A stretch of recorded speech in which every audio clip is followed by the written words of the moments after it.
Bienvenue à tous en rubrique politique. Aujourd'hui, nous parlerons de l'élection des femmes pour les législatives de 2023 au Bénin. Eh bien, est-ce que vous le savez, le nouveau code électoral en vigueur au Bénin prévoit en l'une de ses dispositions essentielles, notamment l'article 145, l'élection d'une femme au moins par circonscription pour les partis politiques.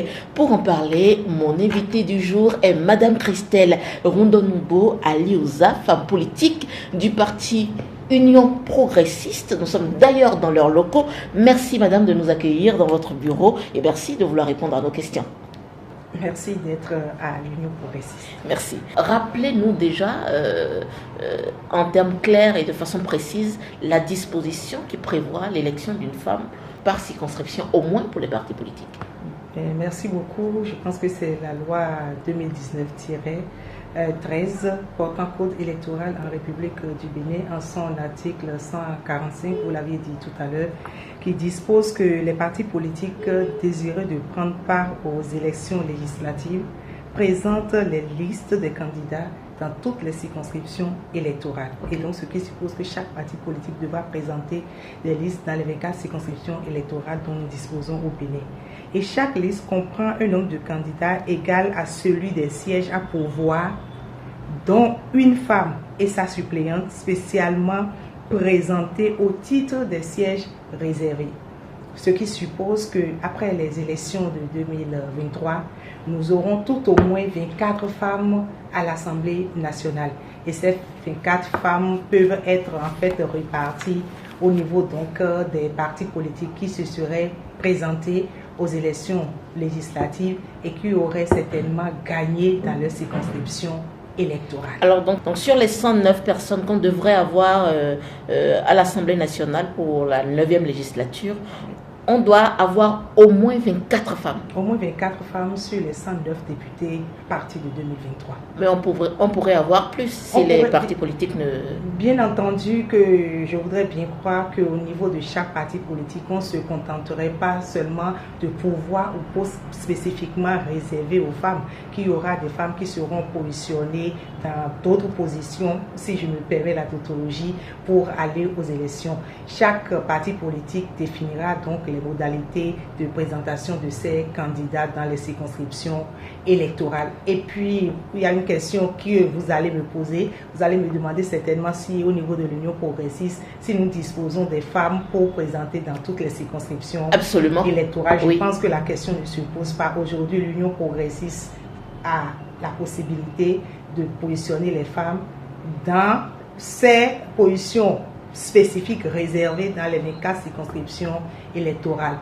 Une circonscription électorale est composée d'au moins 2 communes et aujourd'hui l'Union progressiste contrôle déjà 42 communes en République du Bénin et dans les autres communes nous avons nos structures, nous avons des élus et donc dans toutes les communes, les 77 communes du Bénin et par conséquent aujourd'hui l'Union progressiste qui travaille pour l'enracinement du parti dispose de ce qu'il faut, des valeurs qu'il faut, des compétences qu'il faut pour positionner 24 femmes dans les 24 circonscriptions électorales. Mais j'ai bien envie de vous poser la question de savoir de façon concrète comment est-ce que cela va se passer au sein du parti Union progressiste. L'Union progressiste est structurée, organisée.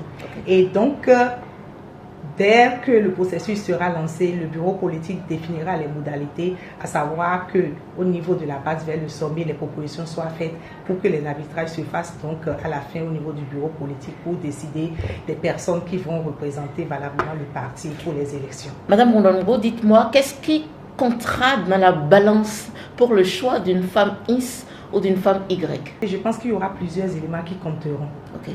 Nous compterons avec le militantisme, nous compterons avec la disponibilité, la détermination, l'abnégation des uns et des autres. C'est là aussi valable pour les femmes que pour les hommes. Nous compterons sur la compétence, nous compterons sur une enveloppe, un package pour pouvoir positionner les uns et les autres sur la liste pour les élections. Bien entendu que dans ma position, je ne suis pas une personne qui décide. Moi, je suis une personne qui exécute, je suis au niveau de l'administration du parti. Et par rapport à ce que je vois, ce qui se dit, ce qui se fait au sein du parti politique, je pense que nous compterons sur un paquet de compétences pour positionner nos candidats pour aller donc aux élections législatives. Derrière, en tant que femme dont on connaît le parcours, quelles sont aujourd'hui les implications politiques et au-delà de cette disposition-là pour la femme béninoise? D'abord, au plan politique, oui. Les partis politiques se réjouiront de ce qu'ils auront des femmes qui accompagneront donc leurs actions au niveau du Parlement. Et sur le terrain, cela permettra forcément aux femmes d'avoir une autre impulsion, de donner une autre impulsion à la lutte politique de la femme sur le terrain. Elle a été avec nous. Aujourd'hui, qui a eu une loi par consensus dans notre pays qui permet de régler une partie des problèmes que nous posons, elle a pu accéder à l'Assemblée nationale. Et donc, si je reste dans l'effort, si je reste dans le militantisme politique, je peux. Je pense que c'est important déjà au plan politique pour la femme béninoise en lutte pour le développement. Au sein même des partis politiques, je pense que ce serait aussi une manière pour les femmes entre griffes d'aller en compétition, de se mettre en compétition, de se mettre au travail en se disant quand on y est, quand on y reste, quand on y travaille, on aboutit, on a un résultat. Au plan politique, nous avons un gain à tirer donc de cette disposition de la loi. Et au plan de la République, quand nous prenons notre République, nous prenons l'engagement de la femme, l'implication de la femme dans la gestion de la cité. Je pense que cette loi vient corriger et vient améliorer la participation de la femme aux décisions, la participation de la femme, l'engagement de la femme à la tâche républicaine. Ce n'est qu'un départ, ce n'est qu'un début. Le début qu'il faut accompagner. L'accompagnement doit être aussi ce que nous faisons au sein des partis politiques, le travail que nous faisons en maintenant les femmes dans la lutte au sein de nos partis politiques, et que ce ne soit pas seulement une loi de la République qui vienne confirmer l'engagement de la femme aux côtés de son pays, mais nous devons aussi travailler par tous les moyens pour que plusieurs éléments puissent contribuer à une meilleure amélioration donc de la représentativité des femmes au sein des différentes structures de notre pays. Nous venons de commencer par l'Assemblée nationale et vivement que nous puissions voir les autres élections, les autres institutions de la République pour voir qu'est-ce que nous faisons par consensus, que nous entendons pour y aller. Une dernière question pour finir. Madame Ondonubo Alioza, quelle garantie avons-nous en tant que citoyens que les partis politiques ne porteront pas ou par contrainte de cette disposition, ne feront pas la promotion de femmes pas du tout capables politiquement pour nous représenter de l'autre côté? Ce serait un piège pour les partis politiques et je pense bien que les partis politiques, les responsables à divers niveaux en sont conscients.